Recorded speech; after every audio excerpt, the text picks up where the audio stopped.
Okie dokie. Are you guys ready? I am recording.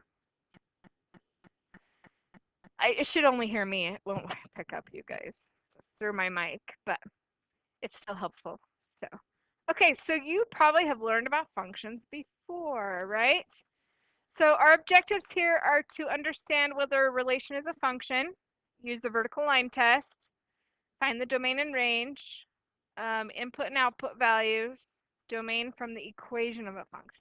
Okay, so let's go through some of this vocabulary. A relation is a set of ordered pairs.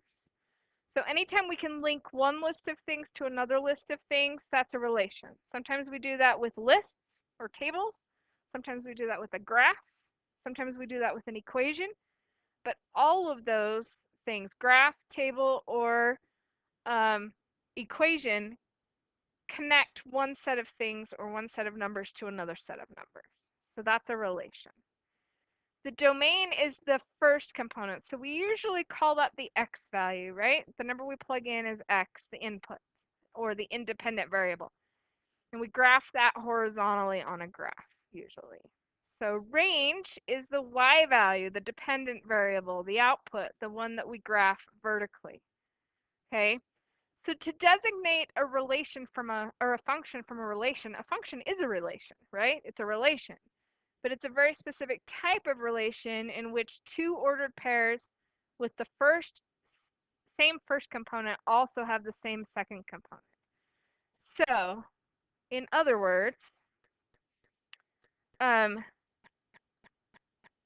anyone think of another way of saying that? How do we say another way of saying, in your own words, what is a function?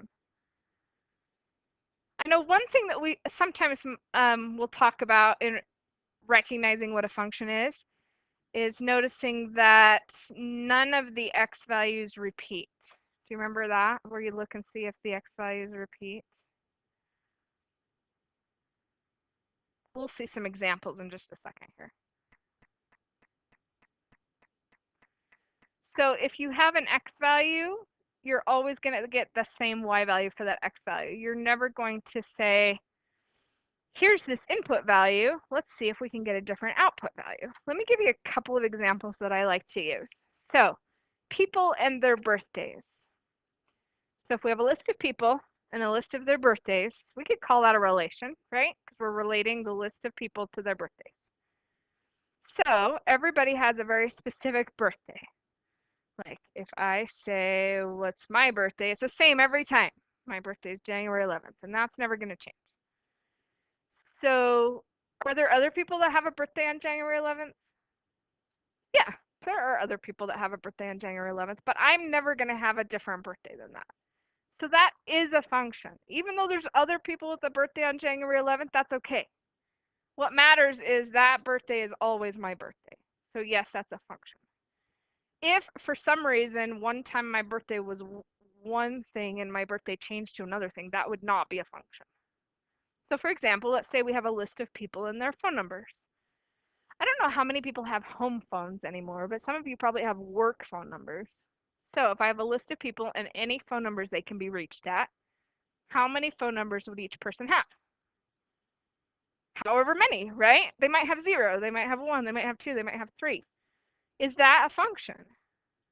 No, because there are different options for the output with the same input. So like if I'm the input, I've got to get used to my own name. If Mrs. Featherstone, see I almost said Nicholson, is the input, then which number is the output? I mean, I've got my cell number, I've got this work number that rings to my, there's the school number. So I don't know if that makes sense, the difference between which the birthdays would be a function, but phone numbers would not. Okay, let's look at some numerical examples. So example 1, determine if the following relations represented by sets of ordered pairs are functions. So this would mean we plug in a -2, we get out 1. We plug in 1, we get out 3. We plug in 1, we get out 4. We plug in 3, we get out -1. What do you think?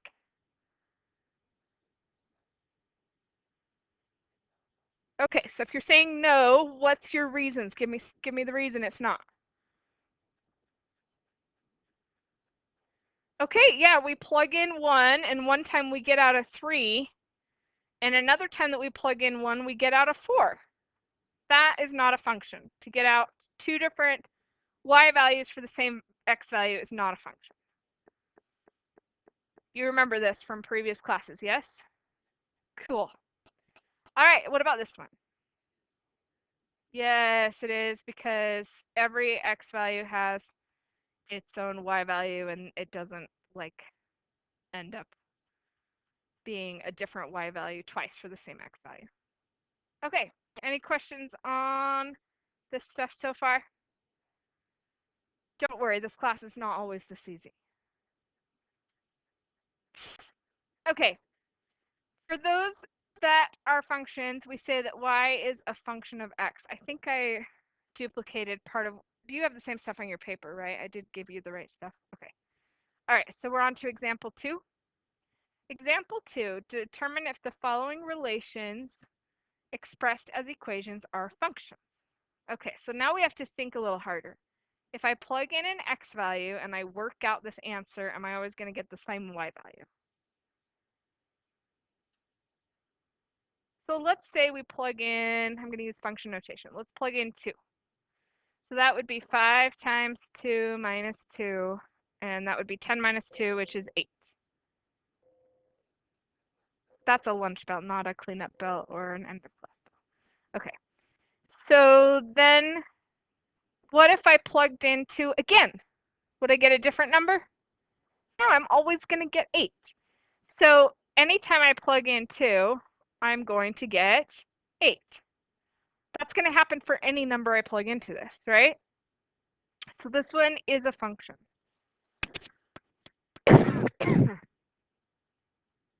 I wish the stupid smoke in the air would go away so that I don't scare people with my coughing. Okay, onward. So this one's a little strange because remember, x is our input and y is our output. So it's not set up quite that way though. So if we go ahead and choose an output for x, I mean an input for x, let's go ahead and solve it. So I'm going to choose 5. So 5 equals y squared plus 1. I want to know what y is because x is my input, y is my output. So I would subtract 1 and I'd get 4. But that means y could equal, I would have to square root to get the answer, right? What happens anytime you do a square root? Good job. You get a positive or negative answer. We plugged in 5. We got out 2 different possible answers for y. So function or not? No, because one x value had 2 different y values. Okay, what about this one? Sounds strange. I'm going to start by solving it for y. What do you think? The reason this one was no is because we ended up with plus or minus, right? This one, if it's a cubed, we don't do plus or minus for cubed. We only do plus or minus when it's an even exponent. You could experiment by plugging some numbers in and see if you always get the same thing out. What do you think is going to happen?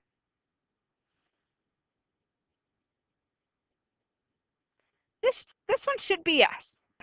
This one should work out to be a function because every time you plug in a certain x value, even if you square it, so you end up, I don't know, we can experiment if you want a little bit.